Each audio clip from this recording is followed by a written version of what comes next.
بسم اللہ الرحمن الرحیم اللہم صلی علی سیدنا و مولانا محمد افضل صلواتک بعدد معلوماتک وبارک وسلم وصلی علیہ۔ بسم اللہ الرحمن الرحیم۔ عزیز طلباء کرام، امید ہے کہ انشاءاللہ العزیز آپ سب خیر و عافیت کے ساتھ ہوں گے۔ جامع السنن الترمذی جلد ثانی کے ابواب القدر عن رسول اللہ صلی اللہ علیہ وسلم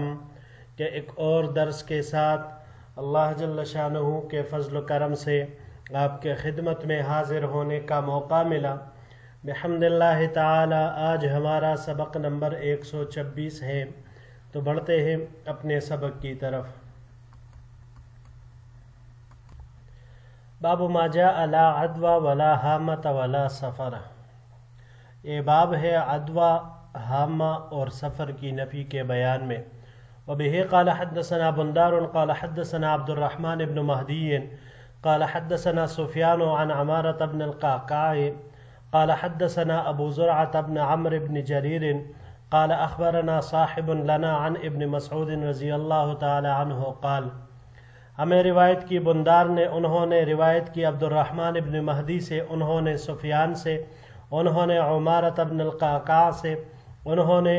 روایت کی ابو زرعہ ابن عمرو ابن جریر سے، انہوں نے فرمایا کہ ہمیں خبر دی ہمارے ایک ساتھی نے عبداللہ ابن مسعود رضی اللہ تعالی عنہ سے کہ عبداللہ ابن مسعود رضی اللہ تعالی عنہ نے فرمایا، قام فینا رسول اللہ صلی اللہ علیہ وسلم، کہ حضور نبی کریم صلی اللہ علیہ وسلم ہمارے درمیان خطبہ دینے کے لیے کھڑے ہوئے۔ فقال، اور ارشاد فرمایا، لا یعدی شیء شیئا، کوئی بیماری کسی کو کوئی بیماری نہیں لگاتی، یعنی کسی بھی قسم کا مرض ہو وہ دوسرے انسان کو کوئی دوسرا مرض لاحق نہیں کرتا۔ فقال اعرابی، تو ایک اعرابی نے عرض کیا، یا رسول اللہ صلی اللہ علیہ وسلم، البعیر اجرب الحشفۃ ندبنہ فیجرب الابل کلہا، اے اللہ کے رسول صلی اللہ علیہ وسلم، وہ اونٹ جس کے اندام مخصوصہ پر خارش ہو، ہم جب اس کو باڑ میں داخل کرتے ہیں تو وہ سب اونٹوں کو خارشی بنا دیتا ہے۔ فقال رسول اللہ صلی اللہ علیہ وسلم، حضور نبی کریم صلی اللہ علیہ وسلم نے ارشاد فرمایا، فمن اجرب الاول، پہلے اونٹ کو کس نے خارشی بنایا؟ پھر لا عدوى ولا سفر، اسی لیے نہ بیماری کا متعدی ہونا ہے اور نہ سفر ہے۔ خلق اللہ کل نفس فکتب حیاتها ورزقها ومصائبها، ہر نفس کو اللہ تعالیٰ نے پیدا فرمایا اور اس کی زندگی، اس کے رزق اور مصائب کو لکھ دیا ہے، مطلب تقدیر میں جو کچھ اللہ جل شانہ نے لکھ دیا اس کے اوپر کچھ بھی نہیں۔ وفی الباب عن ابی ہریرہ و ابن عباس و انس، اس باب میں حضرت ابو ہریرہ، عبداللہ ابن عباس اور حضرت انس رضی اللہ تعالی عنہم اجمعین سے روایات مروی ہے۔ قال، امام ترمذی رحمہ اللہ فرماتے ہیں، وسمعت محمد بن عمرو بن صفوان الثقفی البصری قال سمعت علی بن المدینی یقول، امام ترمذی رحمہ اللہ فرماتے ہیں کہ میں نے محمد بن عمرو بن صفوان الثقفی بصری سے سنا کہ اس نے کہا کہ میں نے علی بن المدینی سے سنا کہ وہ فرما رہے تھے، لو حلفت بین الرکن والمقام لحلفت انی لم ار احدا اعلم من عبد الرحمن بن مہدی، کہ اگر مجھے رکن یمانی اور مقام ابراہیم کے درمیان بھی قسم دی جائے تو میں قسم اس بات پہ کروں گا کہ میں عبد الرحمن ابن مہدی سے زیادہ عالم کسی کو نہیں مانتا، نہیں جانتا۔ جی عزیز طلباء کرام، اس باب میں 3 چیزیں ذکر ہو رہی ہیں، عدوہ، حامہ، سفر۔ حامہ کے بارے میں کتاب الطب میں ہم پڑھ چکے ہیں، اس لیے اس کا یہاں پر ذکر کرنا اس کی کوئی ضرورت نہیں ہے، اور نہ ہی حدیث الباب میں اس کا کوئی ذکر آیا، تو ان دونوں کے عدوہ اور سفر کے بارے میں ہم پڑھتے ہیں۔ زمانہ جاہلیت میں کچھ توہمات اور جاہلانہ نظریات یہ پائی جاتی تھی۔ ان نظریات میں سے ایک نظریہ یہ تھا کہ ایک بیماری دوسرے انسان کی طرف متعدی ہوتی ہے اور دوسری بیماری کا سبب قطعی طور پر یہ پہلی بیماری ہوتی ہے۔ تو گویا کہ وہ لوگ اس پہلی بیماری کو ہی مؤثر حقیقی سمجھتے تھے جو متعدی ہو کر دوسرے کی بیماری کا باعث بن جاتی۔ تو یہاں پر اس حدیث مبارک میں حدیث الباب میں حضور نبی کریم صلی اللہ علیہ وسلم نے اس وہم اور جاہلانہ نظریے کی نفی فرمائی، لا یعدی شیء شیئا، کہ کوئی بیماری کسی کو بھی متعدی نہیں ہوتی، کوئی اور مرض کسی کو لاحق نہیں کرتا۔ تو مؤثر حقیقی وہ اللہ جل شانہ ہے۔ بہت سارے امراض ہیں جو متعدی ہوتے، لیکن کسی بھی مسلمان کا نظریہ اور عقیدہ یہ نہیں ہوتا کہ یہ بیماری ہی بذات خود مؤثر حقیقی ہے، نہ، اللہ جل شانہ ہی اس میں اثر ڈالتے ہیں تو وہ متعدی ہو جاتی ہیں۔ اب ہم موجودہ حالات میں ہم اس کو بہت خوبی کے ساتھ سمجھ سکتے ہیں۔ کووڈ-19 گزر چکا ہے، کچھ آثار اب بھی چل رہے ہیں۔ تو اکثر یہ کہا جاتا تھا کہ بھائی ایک دوسرے کے ساتھ ہاتھ نہ ملا لے، ماسک پہنا کرے اور وہ سب چیزیں احتیاط کرے تو آپ محفوظ رہیں گے۔ اس کے باوجود خود میں اپنے آپ کی بات کر رہا ہوں، ہمارے گھر میں میرے چچا جو 1 مہینے سے نماز بھی اپنے گھر میں پڑھ رہے، سب کچھ، ان کو کرونا لاحق ہوا تو میں حیران پریشان کہ اللہ یہ کیا ماجرا ہے۔ وہ نہ باہر نکلے ہیں، نہ کسی اور کے ساتھ ان کا واسطہ آیا ہے، نہ بغیر ماسک کے، نہ کچھ اور۔ تو بیماری جب آتی ہے وہ اللہ کے حکم کے طرف سے آتی، اللہ کے حکم سے ہی آتی ہے۔ تو یہاں پر بھی یہی ہے کہ مؤثر حقیقی وہ اللہ جل شانہ کی ذات ہے، کوئی بھی مرض خود بخود وہ کسی دوسرے کی طرف بڑھتا نہیں ہے۔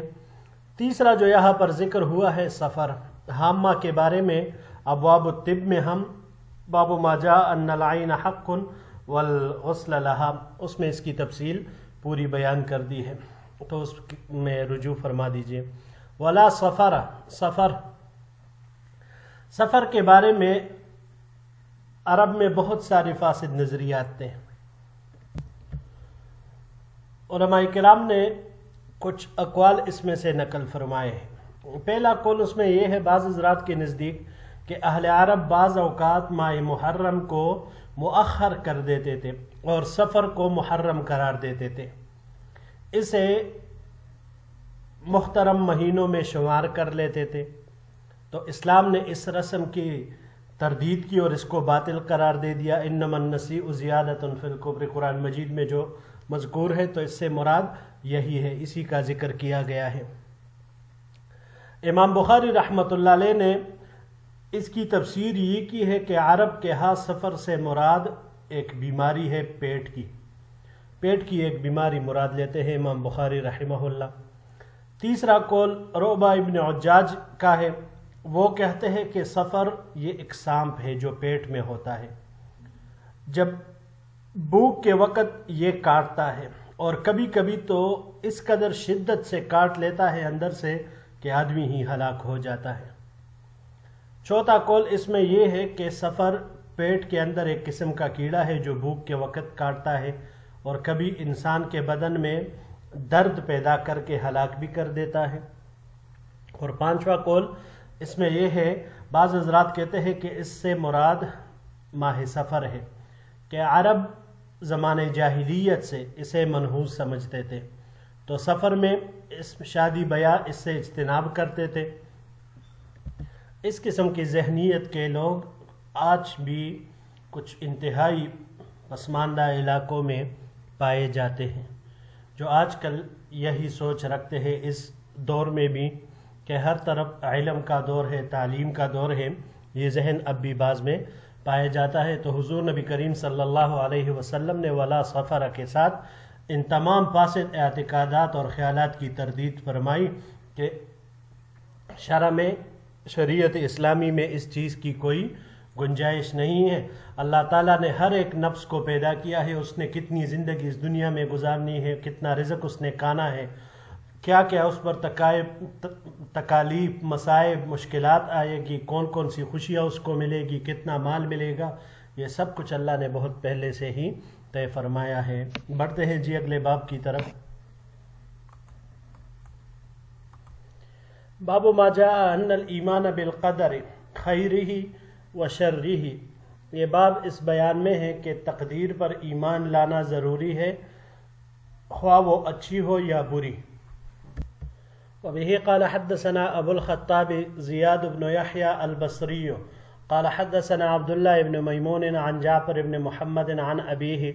عن جابر بن عبد اللہ رضی اللہ تعالی عنہ قال،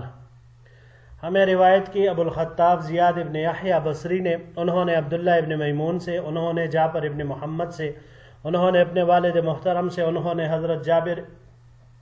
ابن عبداللہ رضی اللہ تعالی عنہ سے کہ جابر رضی اللہ تعالی عنہ نے فرمایا، قال رسول اللہ صلی اللہ علیہ وسلم، کہ حضور نبی کریم صلی اللہ علیہ وسلم نے ارشاد فرمایا، لا یؤمن عبد حتی یؤمن بالقدر خیرہ و شرہ، کوئی بندہ مومن نہیں ہو سکتا یہاں تک کہ وہ تقدیر پر ایمان لائے، خواہ وہ تقدیر اچھی ہو یا بری ہو، وحتی یعلم ان ما اصابہ لم یکن لیخطئہ وان ما اخطأہ لم یکن لیصیبہ، اور یہاں تک کہ اسے یقین ہو کہ جو مصیبت یا نعمت اسے پہنچی ہے وہ اس سے ہٹنے اور ٹلنے والی نہ تھی، اور بے شک خیر اور شر اس سے جو رک گئی وہ در حقیقت اس کو پہنچنے والی ہی نہیں تھی۔ وفی الباب عن عبادۃ وجابر وعبداللہ ابن عمر، اس باب میں حضرت عبادہ، جابر اور عبداللہ ابن عمر رضی اللہ تعالیٰ عنہ مجمعین سے روایات مروی ہے۔ ھذا حدیث حسن غریب من حدیث جابر، یہ حدیث حسن غریب ہے حضرت جابر کی روایت سے، لا نعرفہ الا من حدیث عبداللہ ابن میمون وعبداللہ ابن میمون منکر الحدیث، ہم اسے نہیں جانتے مگر عبداللہ ابن میمون کے واسطے سے، یہ جو راوی ہے اس کا ذکر ہو رہا ہے، وہ عبداللہ ابن میمون منکر الحدیث، یہ منکر الحدیث ہے۔ وبه قال حدثنا محمود بن غیلان قال حدثنا ابو داود قال انبأنا شعبة عن منصور عن ربعی بن حراش عن علی رضی اللہ تعالی عنہ قال قال رسول اللہ صلی اللہ علیہ وسلم،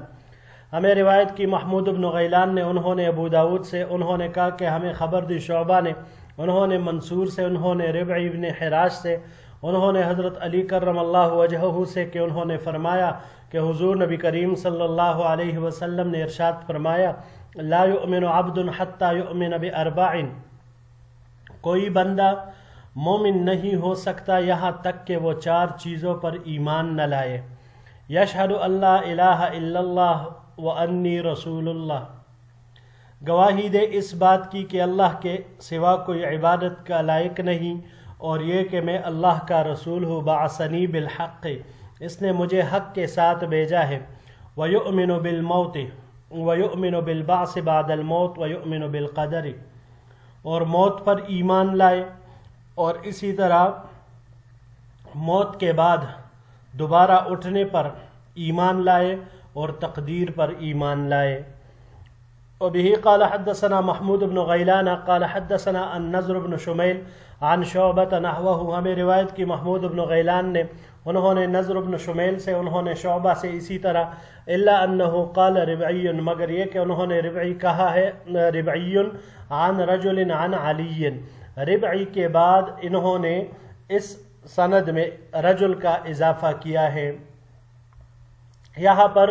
ربعی ابن حراش اور پھر وہ حضرت علی سے نقل کرتے ہیں، لیکن یہاں پر انہوں نے جو دوسرا روایت دوسرے طریقے سے نقل کی ہے تو اس میں ایک درمیان میں واسطہ آیا ہے۔ حدیث ابی داود عن شعبۃ عندی اصح من حدیث النضر، امام ترمذی رحمۃ اللہ علیہ فرماتے ہیں ابو داود کی روایت شعبہ سے میرے نزدیک یہ زیادہ صحیح ہے نظر کی روایت سے، یہ نضر ابن شمیل جو ہے۔ وہکذا روا غیر واحد عن منصور عن ربعی عن علی رضی اللہ تعالیٰ عنہ، اور اسی طرح کئی دیگر حضرات نے منصور سے، انہوں نے ربعی سے، اور انہوں نے حضرت علی رضی اللہ تعالیٰ عنہ سے یہ روایت نقل کی ہے۔ وبہ قال حدثنا الجارود قال سمعت وقیعا، جارود فرماتے ہیں کہ میں نے وقیع سے سنا کہ فرما رہے تھے بلغنی ان ربعی ابن حراش لم یکذب فی الاسلام کذبۃ، کہ مجھے یہ بات پہنچی ہے کہ ربعی ابن حراش اسلام میں اس نے کبھی بھی یعنی ایک مرتبہ بھی انہوں نے جھوٹ نہیں بولا۔ اللہ اکبر کبیرہ۔ جی عزیز طلباء کرام، تقدیر پر ایمان لانا یہ ضروری ہے۔ تو اس باب کی دونوں روایتوں میں لا یؤمن عبد لا یؤمن عبد، دونوں میں ایک ہی بات ہے کہ انسان اس وقت تک مومن نہیں ہو سکتا جب تک کہ وہ تقدیر پر ایمان نہیں رکھتا ہو۔ پہلی جو روایت ہے باب کی، لا یؤمن عبد حتی یؤمن بالقدر خیرہ وشرہ وحتی یعلم ان ما اصابہ لم یکن لیخطئہ، یعنی انسان کو اگر کوئی مصیبت پہنچی تو اس کے اندر یہ اعتقاد اور یقین ہونا چاہیے کہ میرے لیے اللہ نے اس کو لکھا تھا، اس نے مجھ کو چھوڑ کر کسی اور پر نہیں جانا تھا، مجھے ہی یہ تکلیف ملنی تھی، مجھے ہی یہ پہنچنی تھی، کیونکہ اللہ کی طرف سے یہ مقرر تھا۔ کوئی نعمت کسی انسان کو ملے تو بھی اس کا عقیدہ اور اعتقاد یہی ہونا چاہیے کہ بھئی یہ نعمت میرے لیے اللہ نے لکھی تھی، مجھے ملی، اگر نہ ملی تو اس پر بھی یہ عقیدہ اور اعتقاد ہونا چاہیے کہ میرے نصیب میں اللہ نے نہیں لکھا تھا، تقدیر میں نہیں لکھا تھا تو مجھے نہ ملی۔ تو لہٰذا جزا فضا گلے شکوے فریاد اور یہ چیزیں کرنے کی کوئی ضرورت پھر نہیں آئے گی، اور انسان صبر اور ہمت سے ہی کام لے گا، کیونکہ اسے تقدیر پر ایمان ہوگا۔ یہ دونوں روایتوں میں لا یؤمن عبد لا یؤمن عبد جو آئے ہیں، ملا علی قاری رحمہ اللہ فرماتے ہیں کہ اس میں لا یؤمن سے کمال ایمان کی نفی مراد نہیں ہے، بلکہ یہاں پر اصل ایمان کی نفی مراد ہے۔ ہم جو روایت پڑھتے ہیں زاد الطالبین میں لا ایمان لمن لا امانت لہ، یہ جو روایات ہوتی ہیں تو وہاں پر ہم ترجمہ اس کا کرتے ہیں کہ ایمان کامل نہیں ہے، نفس ایمان ہے لیکن کامل نہیں ہے، کہ انسان مومن بھی ہو اور وہ امانت دار بھی نہ ہو۔ لیکن یہاں پر معاملہ برکت سے تقدیر پر ایمان نہ لانے والا یہ مومن ہو ہی نہیں سکتا۔ تو ملا علی قاری رحمہ اللہ فرماتے ہیں کہ یہاں پر لا یؤمن سے کمال ایمان کی نفی مراد نہیں بلکہ اصل ایمان کی نفی مراد ہے، کہ جو شخص تقدیر پر ایمان نہ لائے تو وہ سرے سے مومن ہی نہیں ہوگا۔ جی عزیز طلباء کرام، یہی تک ہمارا آج کا سبق تھا۔ انشاءاللہ العزیز زندگی رہی تو اگلے درس میں ایک نئے باب کے ساتھ پھر آپ کی خدمت میں حاضر ہوں گے۔ السلام علیکم ورحمۃ اللہ وبرکاتہ۔